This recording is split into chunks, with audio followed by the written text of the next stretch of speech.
Salam kenal, perkenalkan nama saya Afrina Sartika.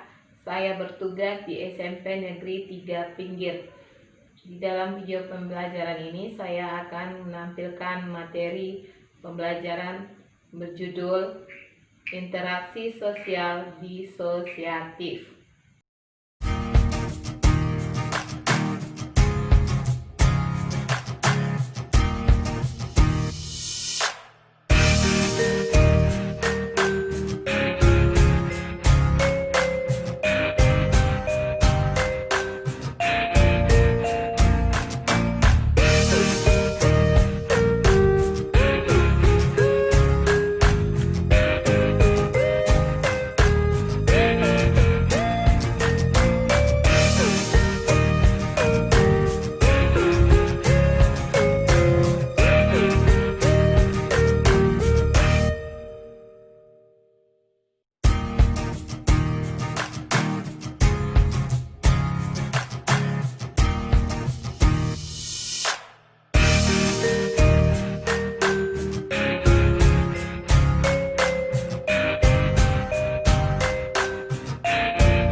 Halo anak ibu, apa kabar? Semoga selalu dalam keadaan sehat walafiat ya anak ibu, dan tetap semangat dalam kegiatan belajar di rumah ya anak ibu.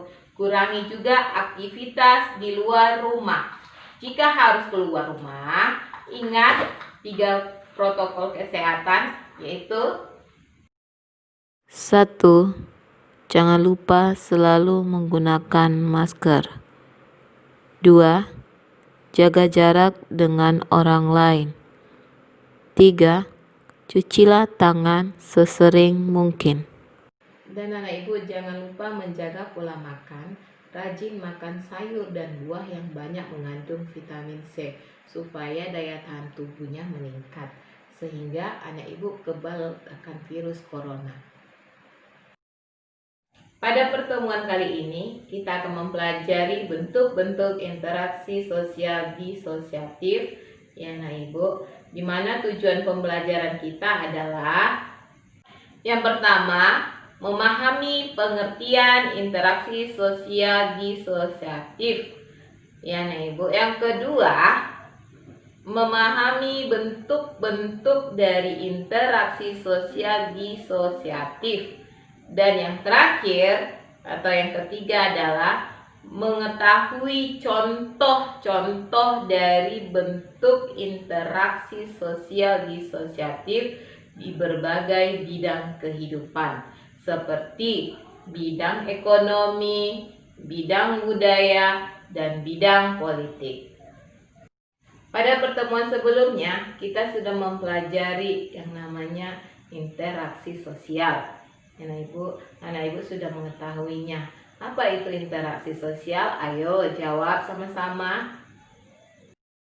Interaksi sosial adalah hubungan-hubungan antara orang per orang, antara kelompok manusia, maupun antara orang per orang dan kelompok.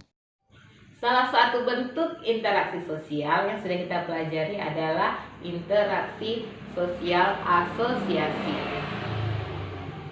Apa itu interaksi sosial asosiasi? Ayo jawab lagi. Interaksi sosial asosiatif adalah interaksi sosial yang mengarah kepada kesatuan pandangan.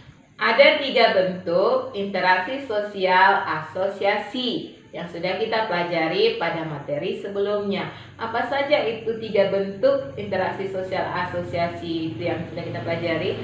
Ayo kita jawab bersama anak ibu. 1. Kerjasama. 2. Akomodasi. 3. Asimilasi. Ibu yakin anak ibu sudah mengingat pelajaran kita yang sebelumnya, yaitu interaksi sosial asosiasi. Sekarang kita masuk ke materi berikutnya, yaitu materi bentuk-bentuk interaksi sosial disosiasi, di mana kita harus mengetahui dulu apa itu interaksi sosial disosiasi. Interaksi sosial disosiatif adalah interaksi yang dilakukan oleh seseorang atau sekelompok orang yang mengarah pada konflik dan merenggangkan solidaritas kelompok. Setelah anak ibu mengerti apa itu interaksi sosial disosiatif, maka anak ibu sudah tahu bahwa interaksi sosial asosiatif berbeda dengan disosiatif, di mana asosiatif itu mengarah kepada hal-hal positif, sedangkan disosiatif itu mengarah kepada hal-hal yang negatif atau konflik. Bentuk-bentuk interaksi sosial disosiasi ada 3, yaitu 1. Kompetisi atau persaingan adalah suatu proses individu atau kelompok yang bersaing untuk mencari keuntungan melalui bidang-bidang kehidupan tertentu. ada beberapa contoh dari persaingan atau kompetisi, yaitu Berikut ini beberapa contoh dari persaingan. 1. Persaingan dalam memperoleh gelar juara. 2. Persaingan dalam memperoleh kesuksesan. 3. Contoh persaingan di bidang ekonomi, seperti persaingan penjual di pasar untuk mendapatkan pelanggan atau pembeli. Persaingan di bidang politik, yaitu persaingan pada waktu pemilihan umum untuk memperoleh kedudukan yang tertinggi. 2. Kontravensi adalah sikap mental yang tersembunyi terhadap orang lain atau terhadap unsur-unsur kebudayaan suatu golongan tertentu. contoh kontravensi adalah salah satunya mungkin pernah dirasakan oleh anak ibu, di mana anak ibu itu di dalam suatu sekolah itu ada keputusan dari pihak sekolah untuk melakukan suatu kegiatan, tetapi bagian kelas anak ibu atau satu kelas dengan anak ibu itu tidak setuju dengan keputusan sekolah. Ya, tapi anak ibu hanya tidak bisa memberontak, hanya menyimpannya saja. Itulah salah satu contoh dari kontravensi. 3. Pertentangan atau konflik adalah suatu proses di mana individu atau kelompok berusaha untuk memenuhi tujuannya dengan cara menentang pihak lawan yang disertai dengan ancaman dan kekerasan. Bentuk-bentuk dari konflik ada 5, yaitu 1. Konflik pribadi adalah suatu konflik yang terjadi di antara pribadi karena adanya perbedaan-perbedaan tertentu yang dipertahankan oleh keduanya. Contohnya konflik utang piutang, konflik batas tanah, dan konflik warisan. 2. Konflik antar kelas sosial, yaitu konflik yang terjadi karena adanya perbedaan kepentingan dan kebutuhan antara dua kelas sosial. Contohnya konflik demonstrasi oleh buruh yang menuntut kenaikan gaji kepada pihak perusahaan tempat dia bekerja. 3. Konflik politik, yaitu konflik yang menyangkut pada golongan-golongan masyarakat tertentu terutama pada masyarakat negara berdaulat. Contohnya, konflik antar partai politik pada saat kampanye. 4. Konflik internasional, yaitu pertentangan yang melibatkan beberapa kelompok negara karena adanya perbedaan kepentingan. Contohnya konflik Israel dan Palestina. 5. Konflik sosial, yaitu konflik yang melibatkan perorangan atau kelompok. Ada beberapa akibat yang harus dirasakan oleh masyarakat, yaitu akibat dari konflik. Contoh-contohnya adalah 1. Kehilangan harta benda. kehilangan harta benda dapat terjadi ketika kita melihat suatu konflik itu terjadi penjarahan harta, pembakaran rumah, itu biasa terjadi anak ibu. 2. Hilangnya kebahagiaan keluarga. Contoh kehilangan kebahagiaan keluarga dapat kita lihat dengan adanya konflik antara suami dan istri.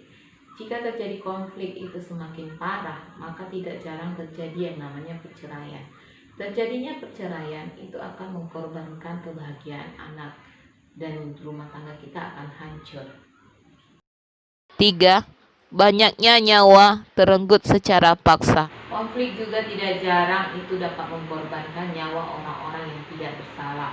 Contoh bisa kita lihat dengan adanya konflik Palestina dan Israel itu ya nak, itu bukti nyata. Terjadi bom di mana-mana, orang-orang tidak tahu apa-apa atau masyarakat biasa itu menjadi korban, mereka meninggal dunia. Jadi kita dapat menarik kesimpulan pembelajaran kita pada hari ini. Yang pertama, kita sudah mengetahui pengertian dari interaksi sosial disosiatif. Apa itu interaksi sosial disosiatif sudah kita pelajari yang anak ibu. Jadi kita sudah dapat membedakan antara interaksi sosial disosiatif dan interaksi sosial asosiatif. Yang kedua, kita sudah mengetahui 3 bentuk dari interaksi sosial disosiatif. Ya, nah ibu, yang pertama itu adalah persaingan atau kompetisi. Yang kedua itu adalah kontraversi. Yang ketiga itu adalah konflik atau pertentangan. Dan kita sudah mengetahui juga bentuk-bentuk dari berbagai macam konflik yang terjadi di masyarakat dan akibat-akibat dari konflik itu sendiri. Oke. Demikianlah penjelasan Ibu tentang materi kita pada hari ini, yaitu bentuk-bentuk interaksi sosial disosiatif. Ya, nah Ibu, untuk pertemuan berikutnya kita akan mempelajari materi lainnya. Untuk mengetahui sejauh mana pemahaman anak Ibu tentang materi pada hari ini, maka Ibu akan memberikan beberapa tugas pengamatan yang harus anak Ibu lakukan, di mana yang untuk pengamatan itu akan ditentukan apa-apa saja yang perlu anak Ibu amati. Pengamatan yang perlu kamu lakukan yaitu 1. Amatilah dan tuliskanlah 2 contoh persaingan yang kamu lihat terjadi di masa pandemik COVID-19 ini, terutama pada program-program pemerintah seperti BLT, prakerja, dan bantuan UMKM. 2. Amatilah dan tuliskanlah 2 contoh kontravensi yang terjadi di masyarakat selama pandemik COVID-19. 3. Amatilah dan tuliskanlah 2 konflik yang pernah terjadi di lingkungan sekitarmu yang disebabkan oleh masalah-masalah yang berhubungan dengan program pemerintah selama pandemik COVID-19. Sampai di sini pertemuan kita pada kali ini. Kita akan bertemu pada pertemuan berikutnya dan materi yang berbeda. Jangan lupa anak ibu tetap menjaga kesehatan di rumah dan tetap semangat untuk belajar di rumah ya anak ibu. Oke.